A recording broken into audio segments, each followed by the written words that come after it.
Okay, what is this limiting reactant or limiting reagent? If we're going to compare this to something you do in relation to your day-to-day activities, like for example, you're preparing a dish or you're baking, for example, you're baking, there is always this particular um, ingredient in what you are making. Is it whether it's something to bake or something to cook? Uh, there is always this ingredient that will limit the amount of the finished product that you can serve afterwards. So that particular ingredient that limits the amount of, let's say, finished product that you will have later on is what we call as the limiting ingredient. Now, we can actually apply the same principle. Okay, wait, Kasha. It's okay, Jim. It's okay. You can also apply the same principle to reactions. So there are reactants, or there's just one. There is a reactant or a reagent in your chemical reaction that limits the amount of product that you will be producing. And that particular reactant is the limiting reactant or the limiting reagent. And it's very important that we shall I say, establish that particular limiting reactant. That way, we will know the expected product that we will be producing. So let's move on with the slide.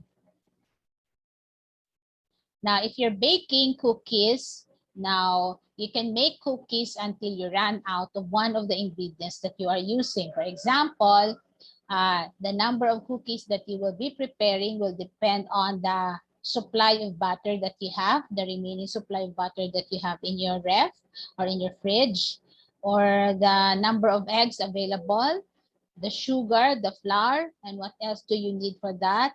Some would put, if it's cookies, some would even put add-ons on top of the cookies, like chocolate toppings and all.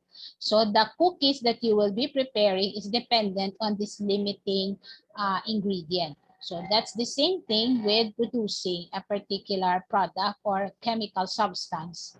And we will apply that same principle with the chemical or the limiting reagent or reactant.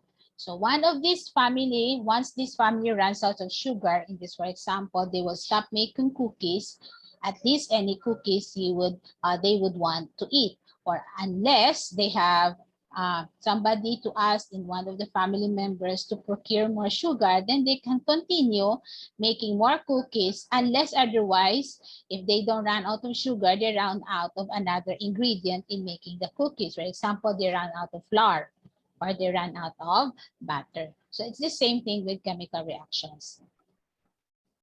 Now, if the sugar in this particular example that is being used in baking cookies is the one that limits the number of cookies that will be made, then it is the limiting ingredient or the limiting reactant, because it will limit the amount of your product, which are the cookies, to be made. Now, the limiting reactant in chemistry is defined as that reactant present in the smallest stoichiometric amount. Smallest in the sense that it limits the product to be produced. So limiting reactant present in the smallest stoichiometric amount. Having this word here, stoichiometric amount, it refers then to the balanced chemical reaction which we can use to establish the identity of this particular reactant. Now, there are reactions that have several reactants. So probably the most common and fundamental that you have encountered would only have two reactants, but there are reactions that may have 3 or 4 reactants. So the main product, because there could also be reactions which have more than one products. So the main product then is being limited by that limiting reactant present on the left side of your stoichiometric equation, or that is referring to your balanced chemical reaction. Now, so the limiting reactant is the reactant present in the smallest stoichiometric amount. In other words, it's the reactant you run out first In the case of this particular reaction, it's that of hydrogen. So in the case of hydrogen and oxygen combining to form water, so you have here water and you have here hydrogen and oxygen, it is the hydrogen that limits the number of, so in other words, in this particular example, it is the hydrogen that limits the number of water molecules that could be produced. But specifically now, how do we establish the identity of this particular limiting reactant or reagent? So there must be a particular procedure or step that we can do. That way, even if we have 4 reactants on the left side of our chemical reaction, among the 4, we are guided accordingly as to which of the 4 is the limiting reactant. So that's our goal, the first goal for this afternoon. Establish the identity of the limiting reactant.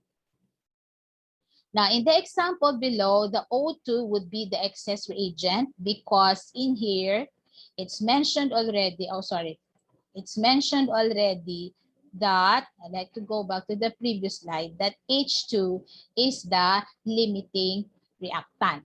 Now, how do we establish it? That one is in excess or the others are in excess, and that one particular reactant is the one that is limiting the product of reaction. Now, if you have read books in advance, or probably some of your chemistry teachers already touched on this topic already in your senior high or even in your junior high, there are actually 2 methods in determining the, shall I say, the limiting reactant. And that is, we will determine the amount of product that will be produced for all your reactants present in your chemical reaction. And whichever of the reactants will produce the least of the product, then that would be what we call as the limiting reactant. I think it would be best illustrated by means of an example, because the methods that I am referring to, I did not place in this slide because I have the thinking that you have already prior knowledge as to how these limiting reactants or reagents are established. Meaning sa chemical reaction nga ginhatag sa inyo, kabalo ka mo mag-determine kung diin dira ang ginatawag nga limiting reactant. So let me share to you a set of problems which we can solve. That way I can illustrate to you what is the limiting reactant and what is the excess reagents then once the limiting reactant is established. Okay, just give me a few minutes. Okay, wait class ha.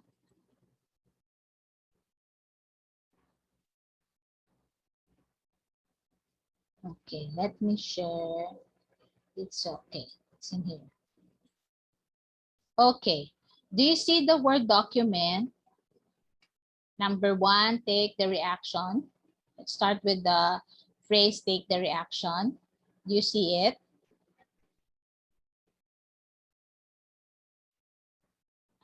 Please let me know that, okay, thank you for your reactions. I was not able to see it because I minimized all of everybody. So we have this particular problem. You're given the reaction of ammonia with oxygen forming nitrogen oxide, and or actually this is nitrogen monoxide as well, plus water. Now, in an experiment, so in an experiment where this particular reaction is occurring, 3.25 grams of ammonia are allowed to react with 3.5 grams of oxygen. Now, the first question is, which is the limiting reagent? So this is already the answer. Now, our goal is we will not only find the answer, but learn how this particular answer came about. How many grams of nitrogen oxide are formed? So this is the answer.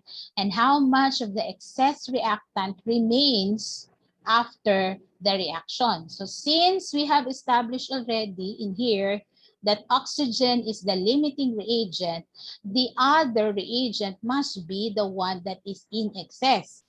Now, the question is, since it is the one that is in excess, how much is in excess of this? Meaning that part of ammonia that is left unreacted.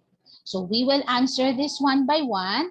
So let me go to the Jamboard and write down our given information. Okay, give me a few minutes.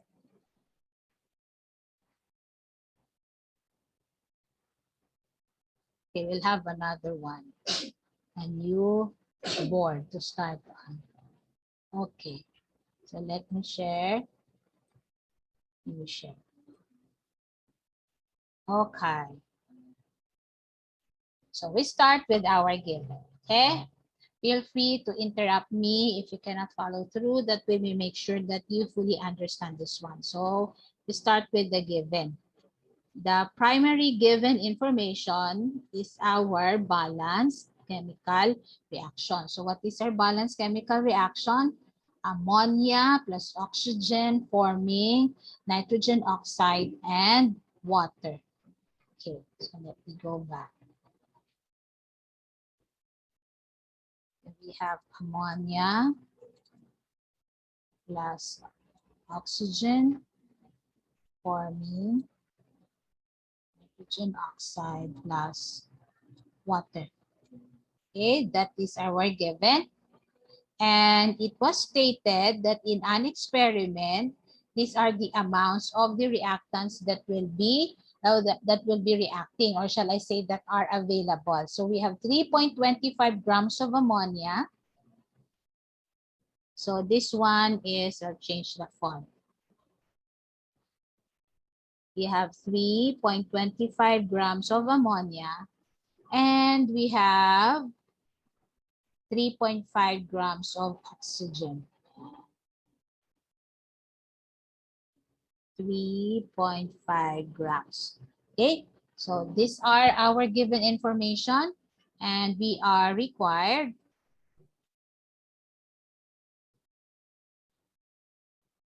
to determine the following.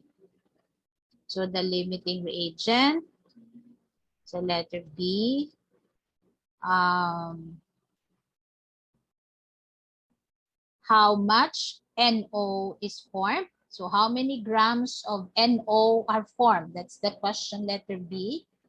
So we will have grams NO formed. And letter C, excess, or shall we say unreacted ammonia. Okay, so from letter C already, we are guided that the limiting reagent that we're looking for is oxygen. Okay, the limiting reagent is oxygen. So now the question is, how was it determined? So we go to our solution. Okay, so this is the provided reaction, the amount of reactants present, and these are the required information. So we start with the limiting reactant or reagent. So we start with it. Now first, we have to bear in mind that we will determine the nitrogen oxide that will be produced if all of these two reactants are used up.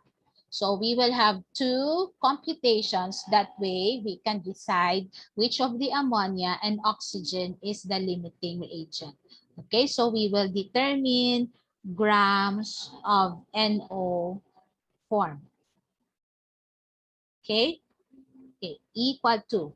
First, I will think how much of nitrogen oxide will be formed if I will use all 3.25 grams of ammonia. So we have 3.25 grams of ammonia here.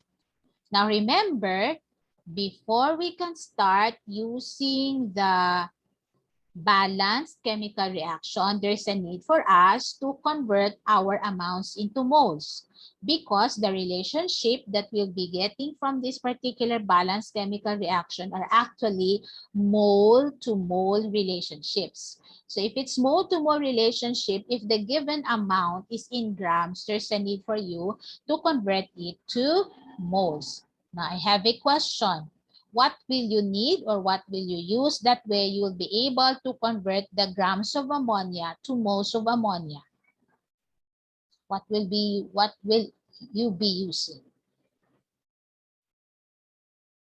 Anyone? What will you use? That way you are able to convert grams of ammonia to moles of ammonia, because based on our last discussion, we will be using the mole to mole relationship given by this balanced chemical reaction in here. So if our given quantity is in grams, we cannot use it. We need to convert it first to moles. Okay, I have an answer here.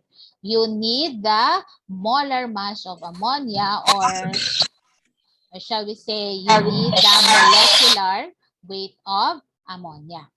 So what is the molar mass of ammonia? I hope you have your periodic tables there. What's the molar mass of ammonia? Nitrogen is 14, hydrogen is 3, so it's 17 grams ammonia for every 1 mole of ammonia.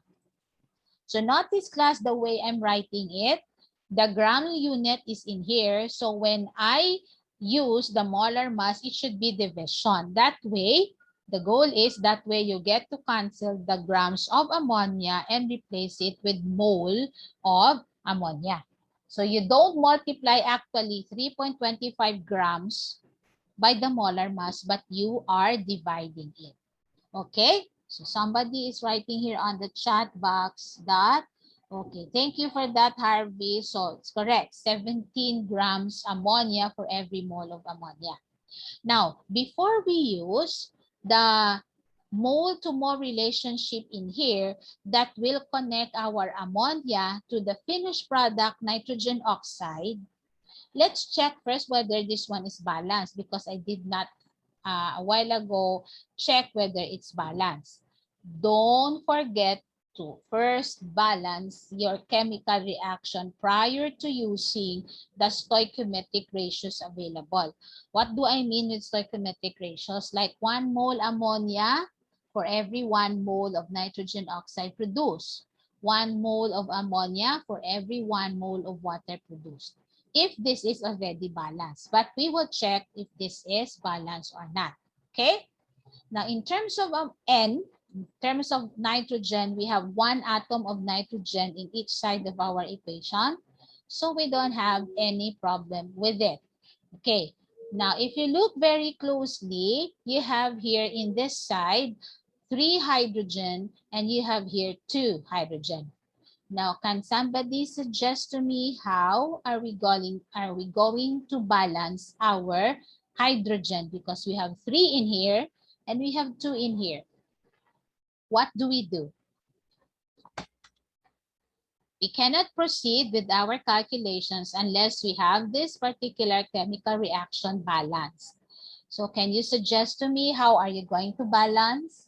Because I'm sure you are done with balancing already. You know this very well. How are we going to balance hydrogen? I have 3 atoms on the left. I have 2 atoms on the right. What will we do?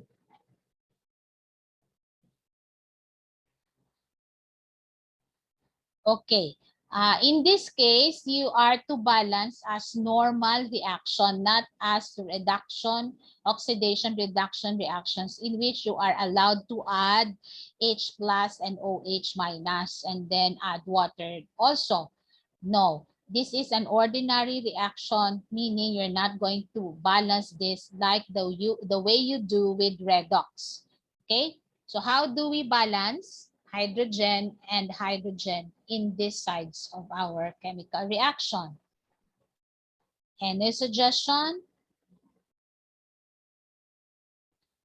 It's important when you do calculations based on balanced chemical reaction that you know how to balance, because that is stoichiometry. Stoichiometry is doing calculations using balanced chemical reaction. So it would be a PT class if you don't know how to balance. If you don't know how to balance, the rest of what you will be doing is wrong, because your stoichiometric ratios are based on the coefficients of the substances or the chemical species in your chemical reaction. Going back to my question, how will you balance hydrogen? Don't tell me your chemistry in senior high is already forgotten or this one was not discussed. Otherwise, it's a pity having senior high for that matter. How do we balance hydrogen? Okay, thankful somebody wrote on the chat box, add coefficients. How will I add? So what coefficients will I add, Marianne? If you will add coefficients, what coefficients will I write? So I will write 2 where? Where will I write 2? Where do I write 2? And where do I write 3?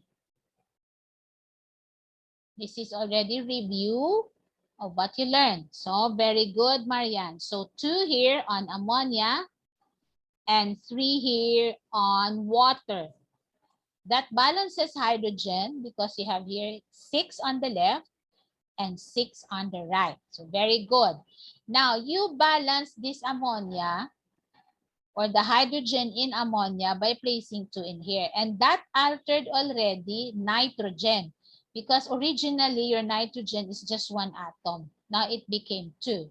So you have to make this side as well, or you have to write here 2 to balance your nitrogen. So the last thing that you always balance is oxygen. So look, your oxygen here is 2. Your oxygen here is 3. So that would be 5. Your oxygen here on the left is 2. How will I balance the oxygen in this chemical reaction? I want the others as well to answer. That way I know that you are with us. Unless otherwise, I will keep on thinking that you're just present there, but you're not actually mentally present with us. Physically present, mentally absent, as they say. So how will I balance oxygen on the left side? Miss, is it okay to use fraction coefficient? Yes, yes, yes. We will just have to simplify later on.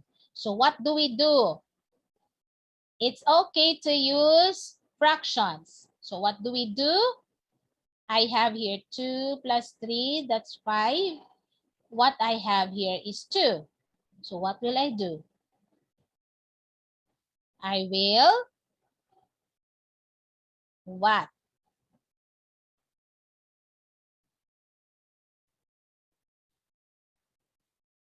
What will I do? Sige. Multiply by 2.5. Very good. The Genie, Kier, Denmark, you multiply by 5 over 2. That way you eliminate the 2 in here. That gives you 5 atoms on the left. So we will multiply or we will place a coefficient of 5 over 2 before oxygen. Now, what is it in your chemistry, high school chemistry, senior high or junior high maybe, that should be done? That way I will eliminate this fraction, this fractional or rational coefficient in this chemical reaction.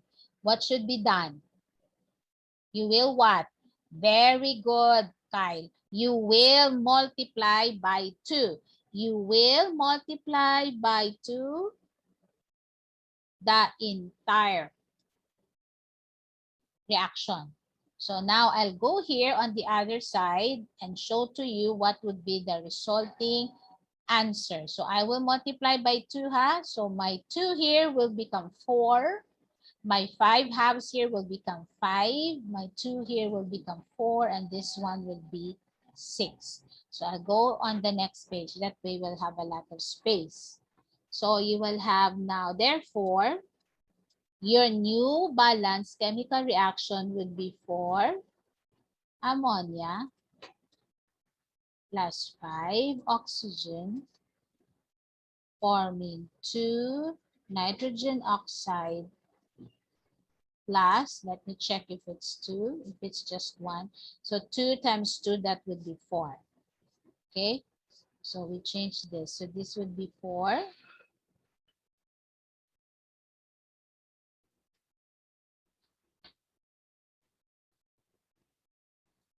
And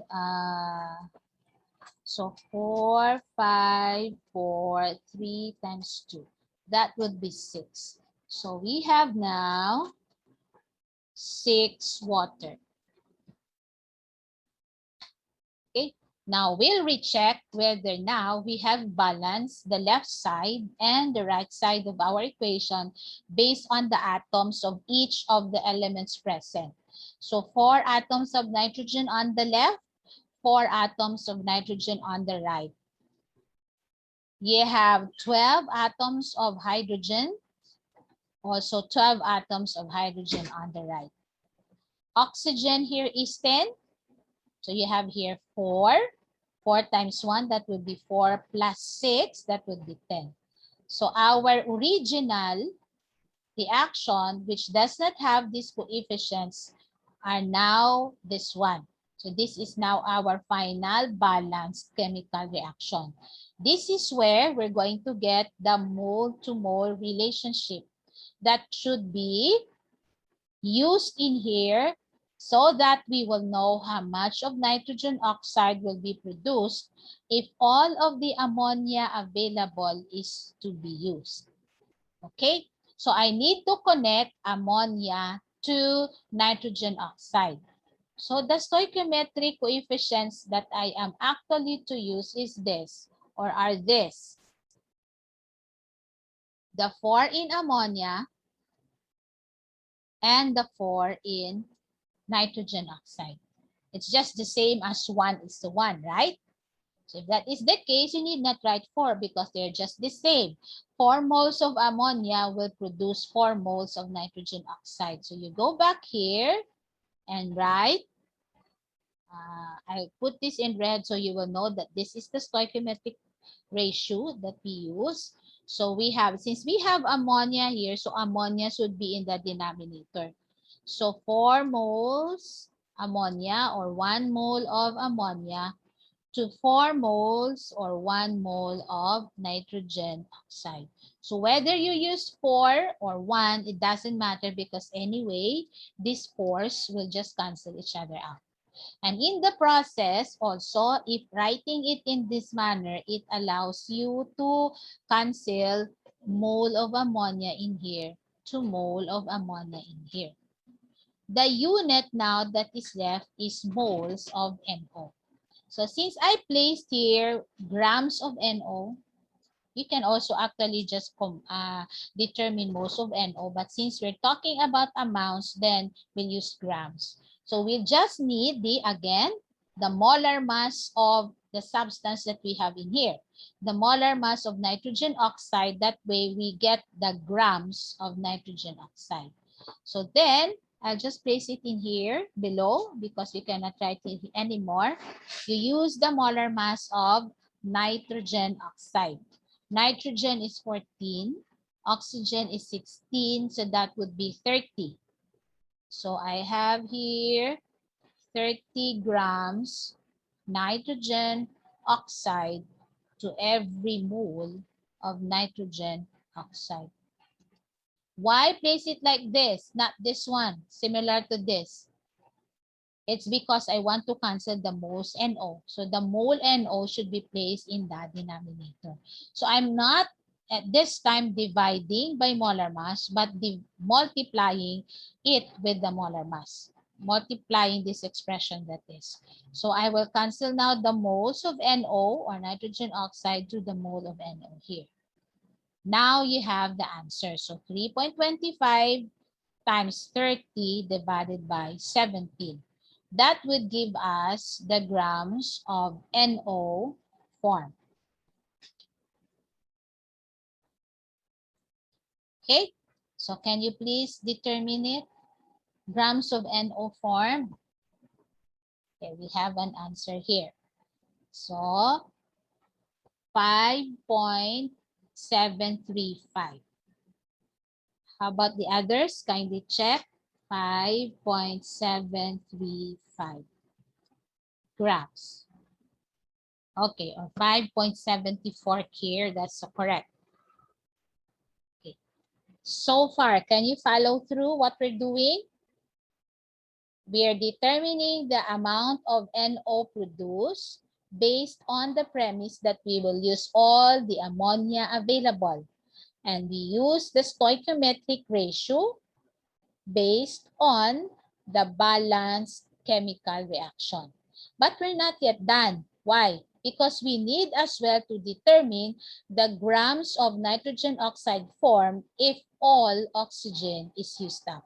So we will have to start with the given mass of oxygen here, which is 3.5. Okay, so we will do that. So now go back to the next page.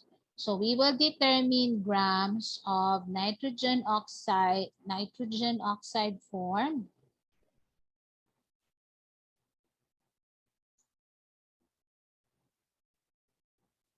But this time we will start with 3.5 grams O2 because that's the other reagent available here or reactant, 3.5 grams O2. Okay, just like what we have done in the previous, in the first computation, you will convert grams of O2 to moles of O2. That way we can use the stoichiometric ratio. So I will have here 32 grams O2 for every 1 mole of O2. So we cancel the grams of O2. Now connect O2 to nitrogen oxide because we want this one, grams of nitrogen oxide form. So based on our balanced chemical reaction, mole of O2 here. So I have 5 moles of O2. You see this one? 5 moles O2 for every 4 moles NO. Okay?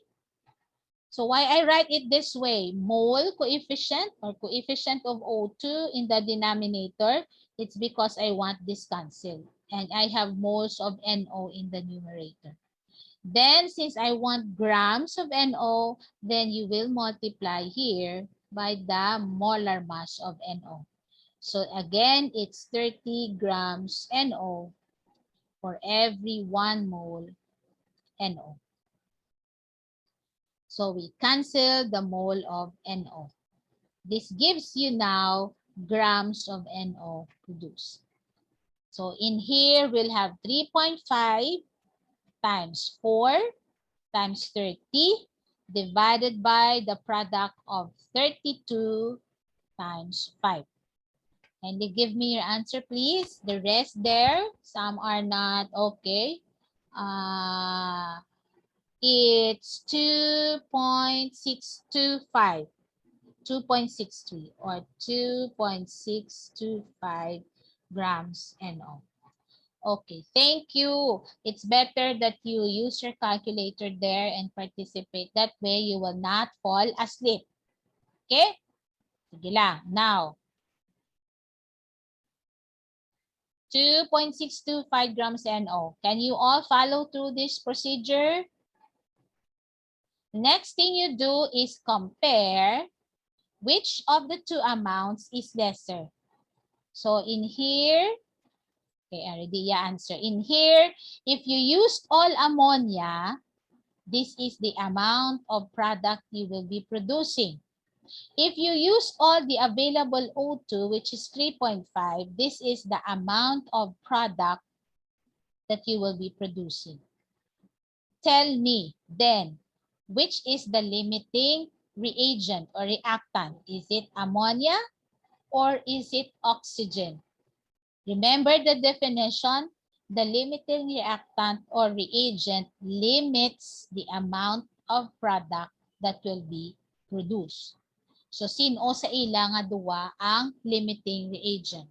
Is it ammonia or is it oxygen? Okay. Okay. Marianne says is O2. Iha, it should be subscript. Okay. O2.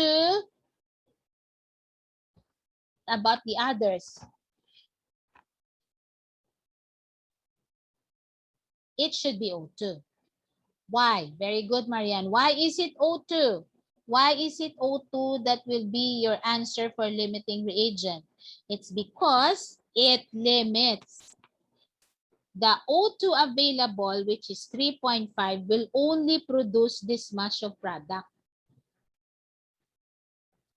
Whereas the ammonia originally present, so your ammonia originally present is 3.25, will produce this much of product. So it will be producing more NO. So it follows that this one, your ammonia, will be your excess reactant. So therefore, okay, somebody wrote in the chat box, O2 is producing the lesser product. So the reactant that is producing the lesser product, or that is limiting the amount of product to be produced, is the limiting reactant. So this is in excess, NO is in excess, and your limiting reactant is your O2.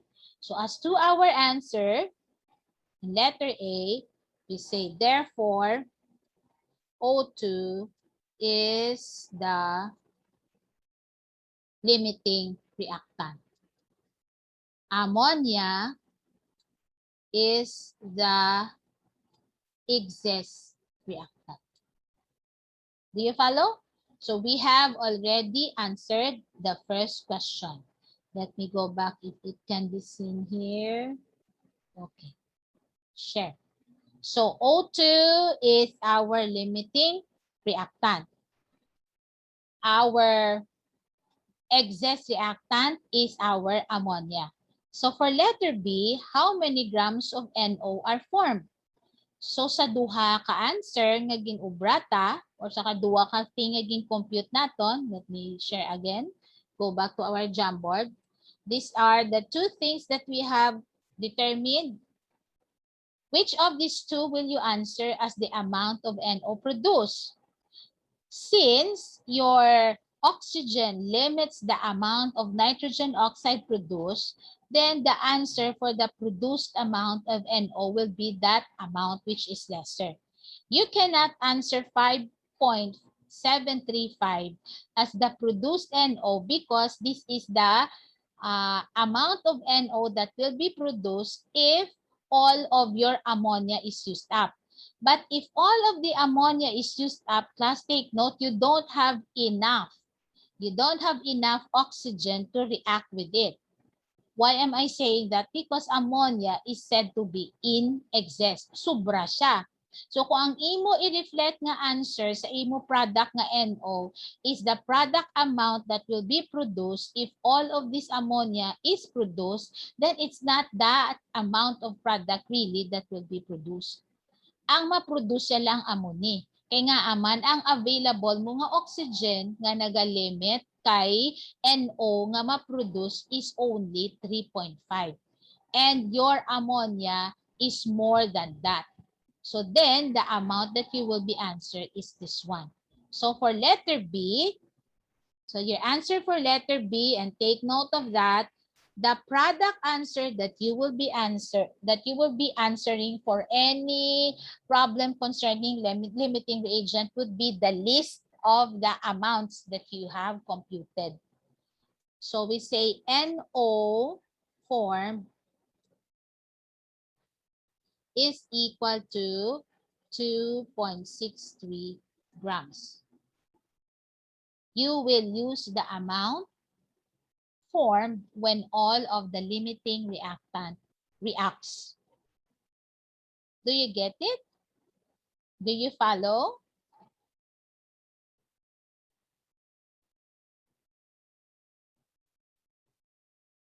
Okay, glad you can follow. Sige. So now we go to the last. So since we know that ammonia is in excess, I wrote already here, ammonia is the excess reactant. How much is in excess? So we say if it's in excess, pila ang sobra niya. So this is the time that we will compute. Again, we go back to the balanced chemical reaction. We will compute the amount of ammonia that is needed only by our available oxygen. So meaning, since this is the limiting reactant, and this will be used up in producing this amount of product, how much of this limiting reactant or how much of ammonia will be used by this limiting reactant. So I will place here on the right side of our computation, ammonia needed to react with O2. Pila ang ammonia nga kinahanglan nga mag-react kay O2. So I'll write here how much of O2 is given. So we have 3.5 grams O2. So I'll place here 3.5 grams O2. Again, just like what we did a while ago, convert to moles. So we have 32 grams O2 to 1 mole of O2, which will cancel the grams of O2 here. Then use the stoichiometric coefficients of O2 and ammonia. Why? Because here on the left side of your reaction, it tells you something like, I need 4 moles of ammonia to react with all 5 moles of oxygen. That way, this mole-to-mole relationship can connect us with the needed amount of ammonia to react with all of the available oxygen. Okay, so take note of the ratio here, 4 and 5, or the coefficient. So then, I will place here 5 moles O2 for 4 moles ammonia. Where am I taking this? From our balanced chemical reaction. 4:5. Okay? We cancel this. Now, I will convert these 4 moles of ammonia to grams of ammonia. That way, I can check whether what I need is enough, or if I have more than what I need to react with oxygen in terms of ammonia. So then I will use smaller mass of ammonia. So you have 17 grams ammonia for every mole of ammonia. So we cancel mole of ammonia. Can you please give us the answer here? So it's 3.5 times 4 times 17 divided by 32 times 5.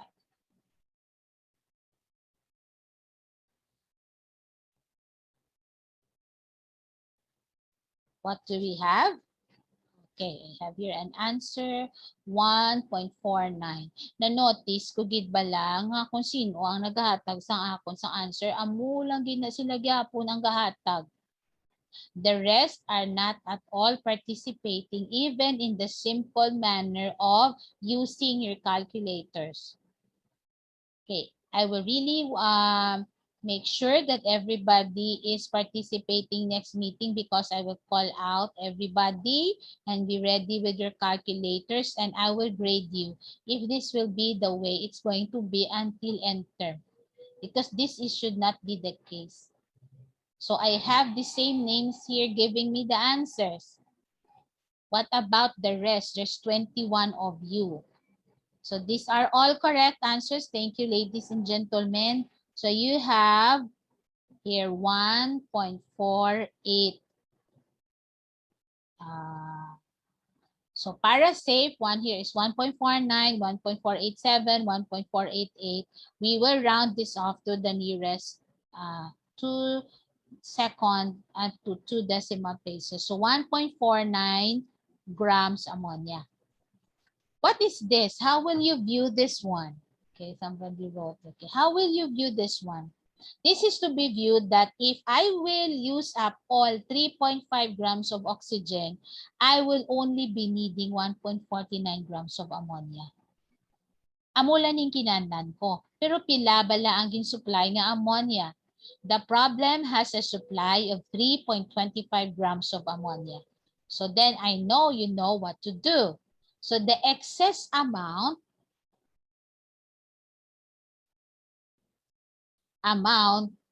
of ammonia then is equal to whatever is given or what is the available amount minus the required amount.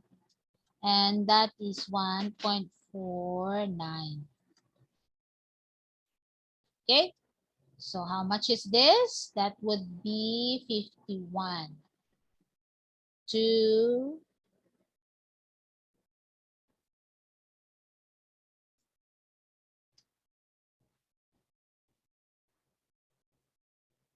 grams. So this is the excess, meaning sobra-sobra ang ammonia nga available para lang mag-react sa 3.5 grams nga oxygen.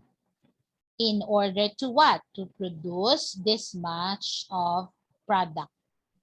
You cannot answer this much of product because you don't have enough oxygen to react with all of the ammonia available. Do you get it now? Do you all understand the concept of the limiting reagent? Excess. How do we determine the excess and all? Okay. Sige. Now, it's 2:26 in my time here. I'll give you time to stand in your chairs. Stretch. Okay, somebody is writing here. Sa O2, subtract miss, hindi sa ammonia. Oh, sorry. Ang ammonia, 3.25. Thank you ha. Wait lang. Ammonia. Ay, sorry. It's 3.25. Sorry. I thought it's 3.5. Thank you for that, Janessa. So we will change this one. This is 2.5 class. Okay, 3.25. In this oxygen sa ammonia tayo. So this would be 1.76. So you have 1.76. Thank you for that. Okay, I'll give you I'll give you until 2:35 to stretch there in your seats. I'll just be here. Grab water to drink before we continue. Okay, with the last topic under this stoichiometry topic, module 3. Okay. Sige, I'm just here. I'll just have this recording paused and I'll stop sharing.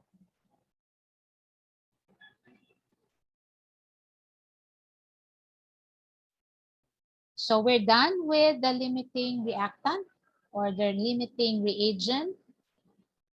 So we can now go to theoretical yield. So theoretical yield class, from the term theoretical, it's based on something that is also theoretical. So it's the amount of product that is produced based again on the balanced chemical reaction.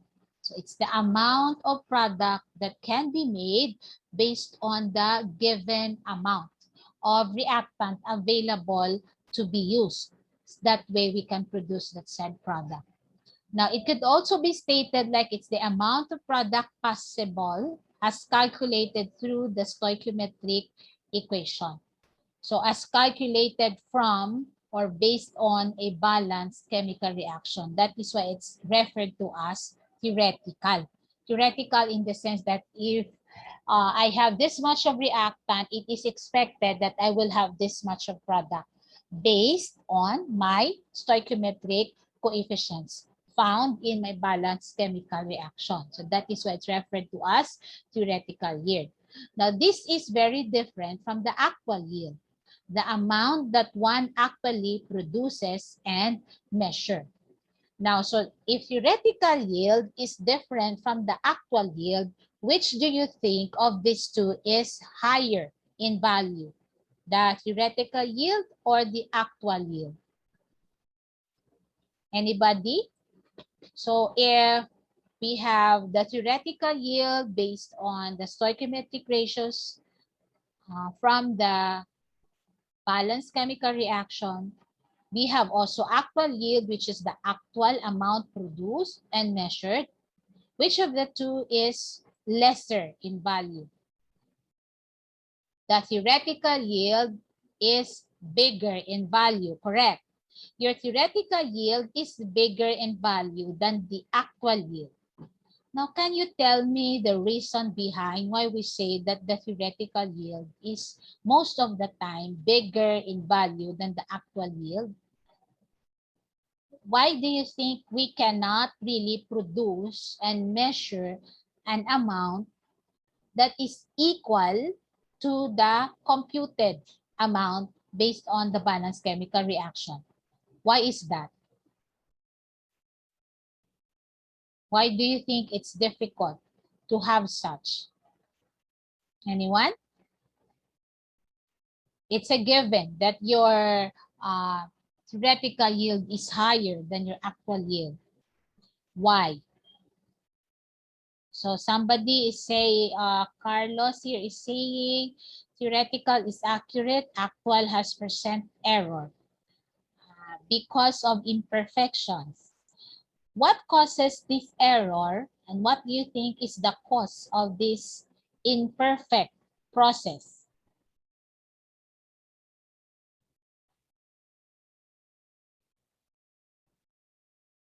Hmm?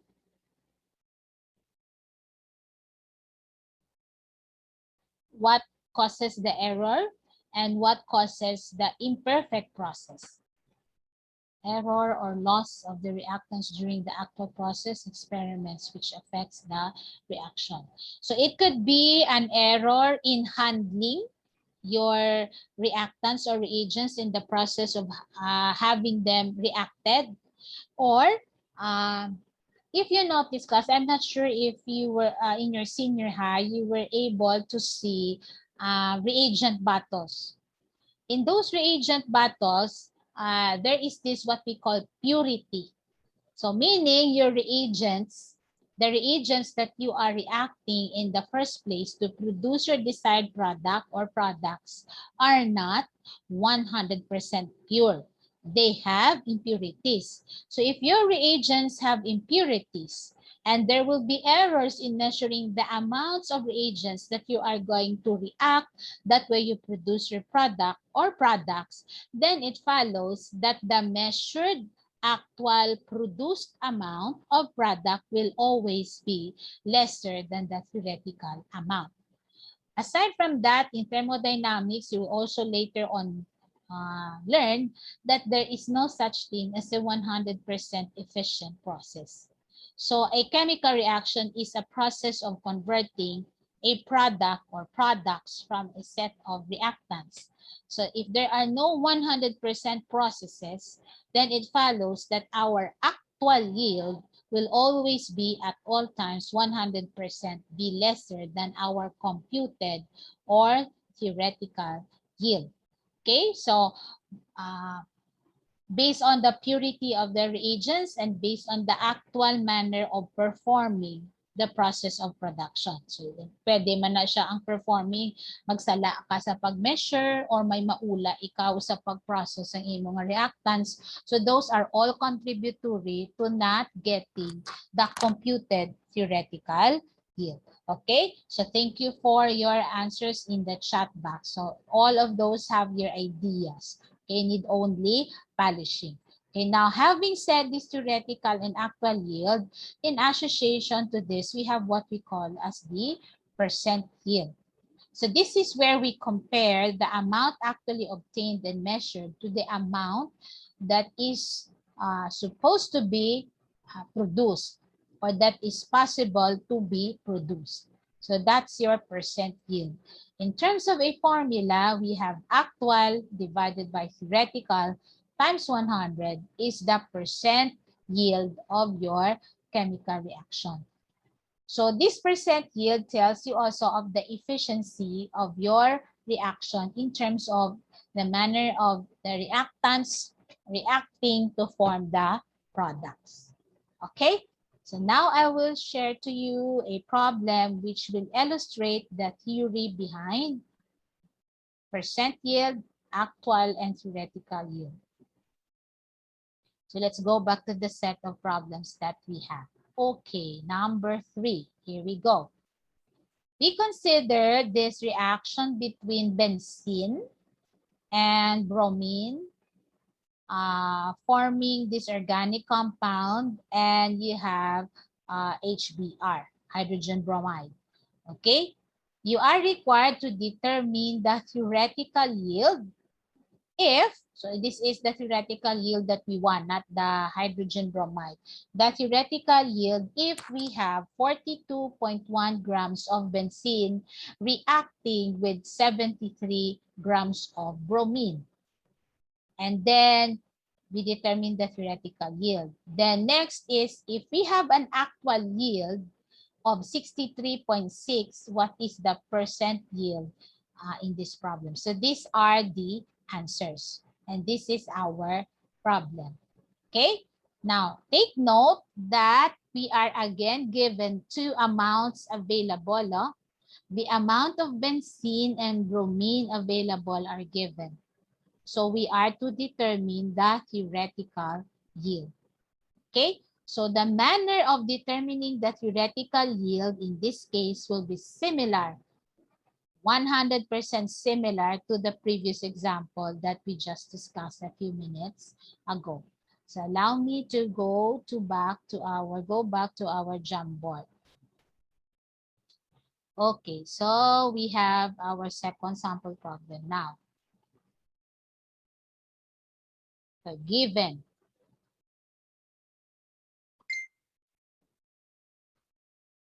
so we have benzene plus bromine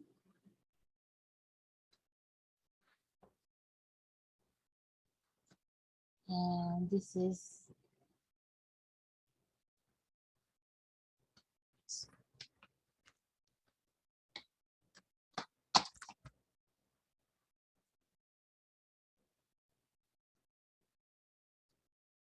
and we have,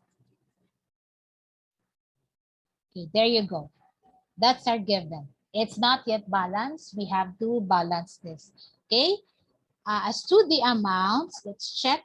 I can write it down below the species.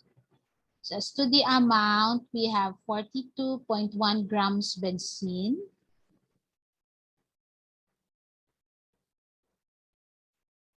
And your bromine, 73.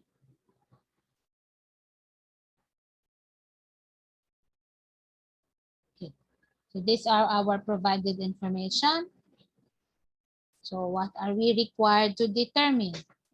So letter A, we are required to determine the theoretical yield. And then letter B, determine the percent yield if actual yield is 63.6. Okay, so percent yield if actual yield is, I forgot, 63.6.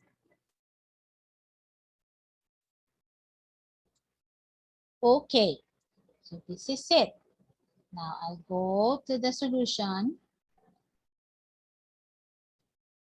If you're the one solving this, what would be your first step? That's the very first thing that you will do. You check class, huh? What's the very first thing that you will do? Any suggestion?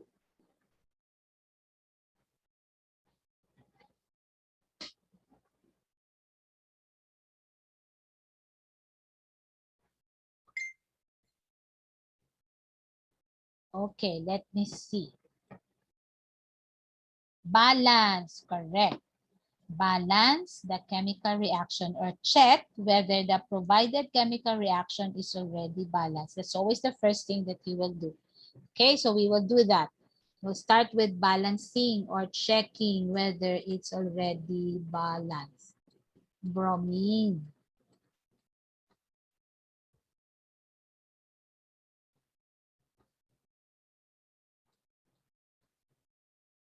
Okay, we will balance carbon. So left side has 6, right side has 6. So no problem with carbon. Bromine. Bromine has 2 on the left, also 2 on the right. Right? You have here 1 and 2. Hydrogen here is 6. Hydrogen here is 5 plus 1, 6. So as it is provided, is already balanced. Oh my internet is stable. Unstable rather. So we'll write the given amounts that we will not have to go back. 42.1 and 73. So we have 42.1 grams here and we have 73 grams here.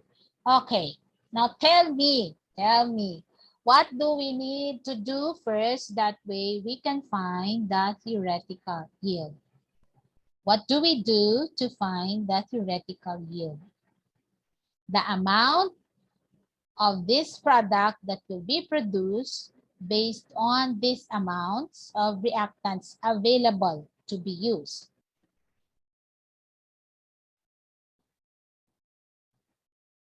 Okay, we just discussed it a few minutes ago. So how do I determine the amount of product produced based on the available reactants that I have, based also on their amounts? Moles of limiting reactant. Correct, Marian. The first thing that you will do if a chemical reaction provides you with all the amounts of the reacting substances is to establish which of these reactants is limiting. Once you know already the limiting, then the amount that is produced by that limiting reactant is already 100% your theoretical yield, because that's the least amount that you will be producing based on the limiting reactant that is given. Okay, so I will determine grams of the product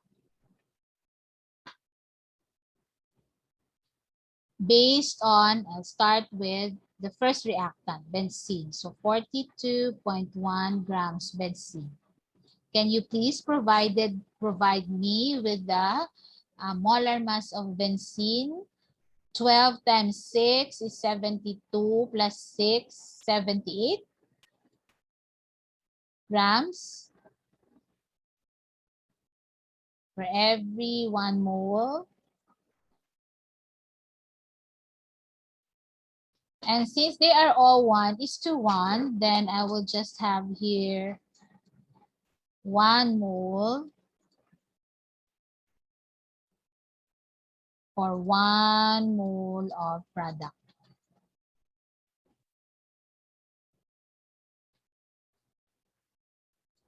And we can find the molar mass of this. So from the 78 that I have, I'll just subtract 1. That would be 77. Can you please compute for the molar mass of our product? So 75 plus the atomic weight of bromine. So we get to cancel this. This is, by the way, benzene. I'm starting with benzene. And this one. Okay. What's the molar mass?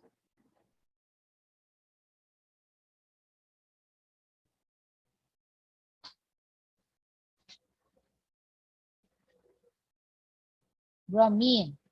What's the atomic weight of bromine?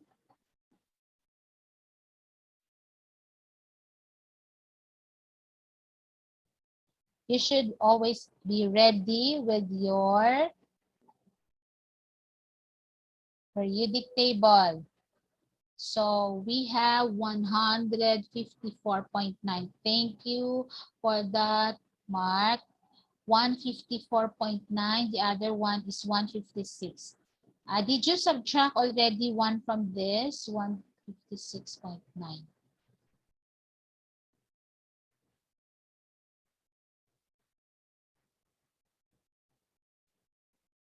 So I have 1 mole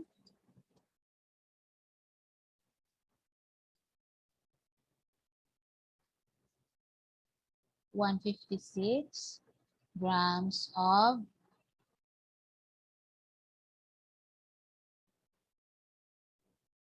um,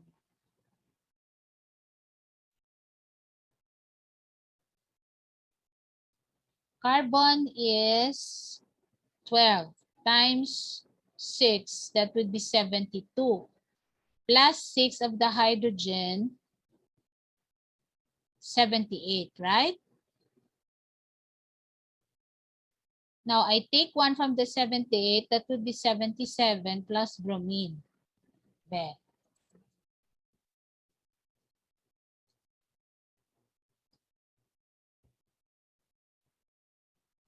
Bromine is 79. So that would then be 79 plus 77.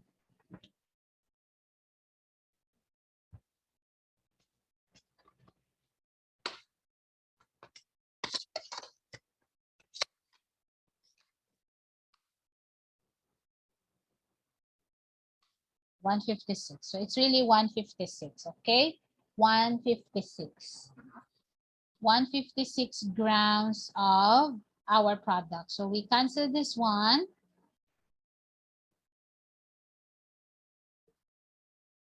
And we have already the mass of our product if all of our benzene reacts. So we will multiply it by 42 and we will divide it by 78. So we have 84.2 grams of our product if all benzene reacts. So another one, so 84.2. Okay, so another one that we can use is this, the other one. So if all bromine reacts, so gram of product if all bromine reacts. So in this case, our bromine is 73 grams.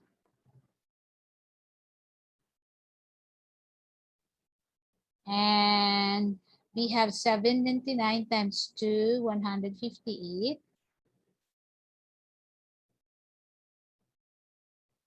For every mole of bromine. And we also have 1:1 ratio for bromine and product.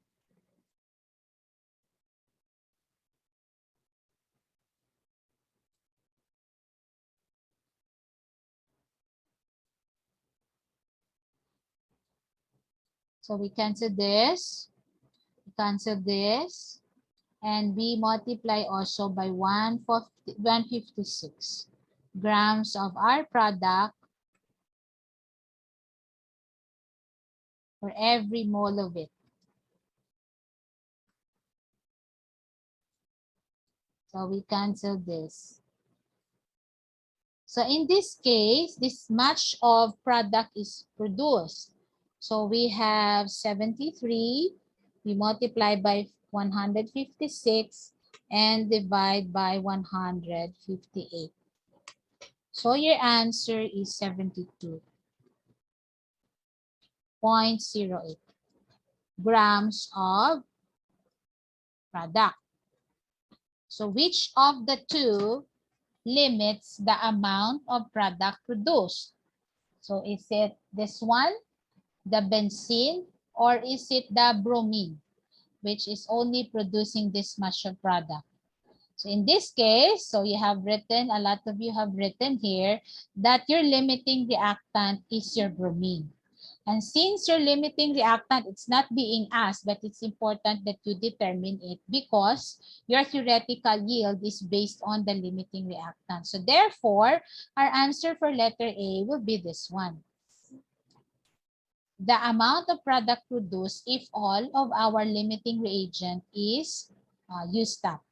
So let's see, based on what we have there, if it's this amount. Okay. Where is my word file? I can't see it anymore. Wait, class. Okay. Where is it? Okay.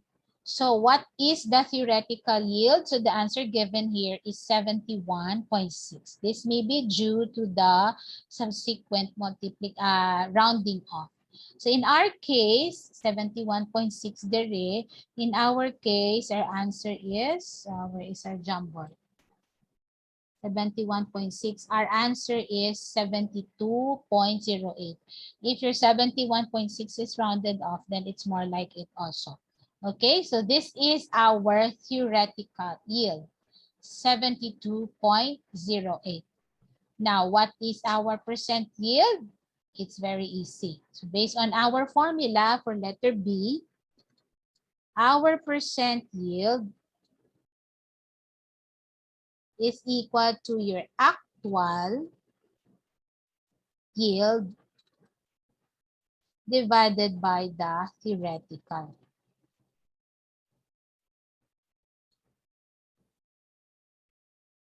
And we multiply it by 100. In that case, your actual yield that is given in the problem is 63.6. So 63.6 divided by 72.08 times 100. So this will give us a percent yield, which is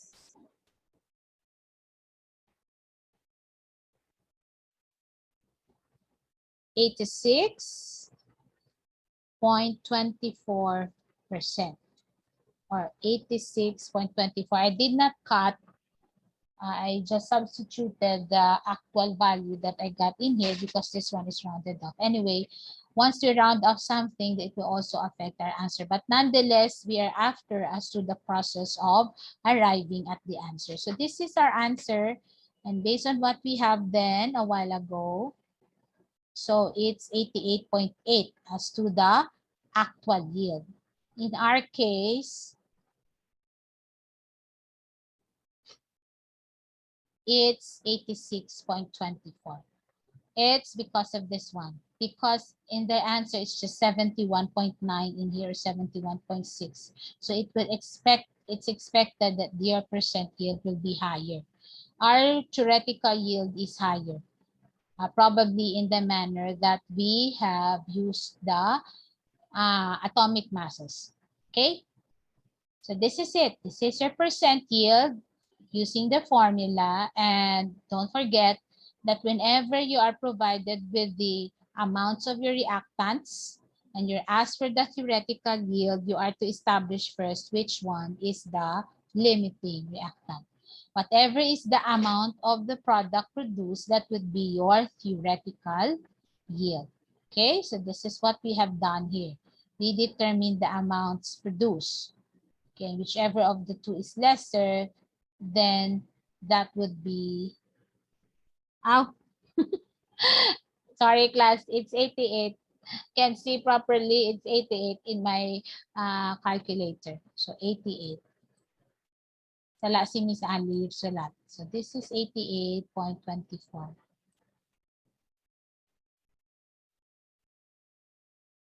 Okay, so still comparable to the answer, which is 88.8 because of the denominator here. Now, any question? Any question here? These stoichiometric concepts and principles are fundamentals. You will be going back to this when you reach your when you have your analchem next sem. It's another fundamental, but quite challenging than this one. And then you'll be using this also in kinetics. You'll be also using this in chemical process industries. You will really be using these stoichiometric principles discussed in this particular module. You will be encountering them a lot, especially when you do your thesis already. When you design your own product or when you produce your own product. So you will be going back to reactions that will form your products. Any question here? In here?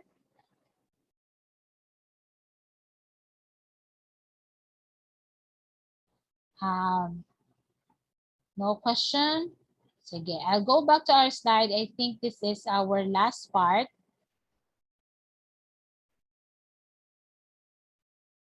Here we are, and then I think the last part will be the end already.